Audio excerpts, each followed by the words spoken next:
This area is inappropriate for development. It's not only because the grazing allotments in there support 35 ranches in the valley.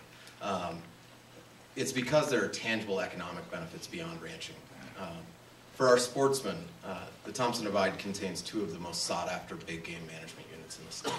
Game management units 42 and 43 collectively generate more than 14,000 hunting licenses every year. Those hunters stay in our hotels, they eat in our restaurants. It's kind of scary, but they buy liquor at our liquor stores.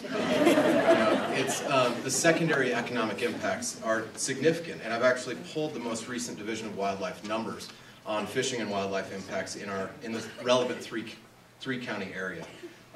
In Garfield County, according to the Division of Wildlife, hunting and fishing supports 579 jobs. Total direct expenditures surpass $31 million annually, and total secondary impacts accumulate just over $54 million annually. In Pitkin County, hunting and fishing generates or supports 327 jobs. The total expenditures surpass $14 million annually, and the secondary economic impacts that I mentioned earlier go above $24 million. These are sustainable economic positive externalities that we realize on an annual basis. But it goes beyond that. As you saw in the video, and as we all know, this is an area that's beloved not only for its wildlife, not only for the aesthetic value, but because of the recreational opportunities that exist. The Thompson Divide Coalition has, over the last 6 months, embarked on a pretty in-depth economic analysis of those positive externalities. In the recreational area, we found that recreation alone in the Thompson Divide supports 140 jobs and $12.8 million in annual economic impact for the communities that surround it.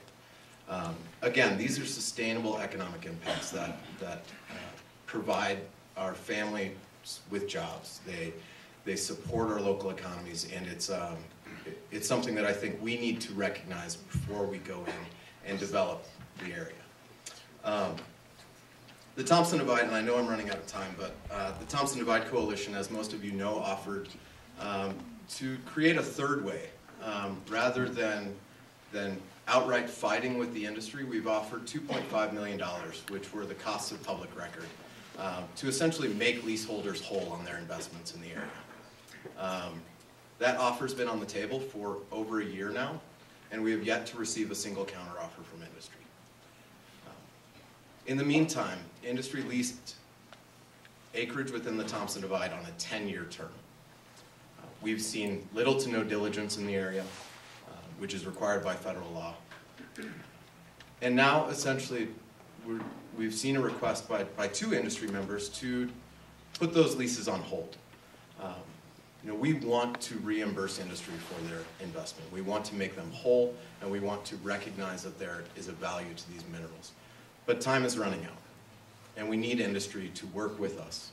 We've got 3 months until these leases expire, and without industry at the table in a meaningful way, and without a counteroffer or a way to negotiate further, we, and I think I speak for most of the folks in the room tonight, we have no option but to oppose suspension of these leases.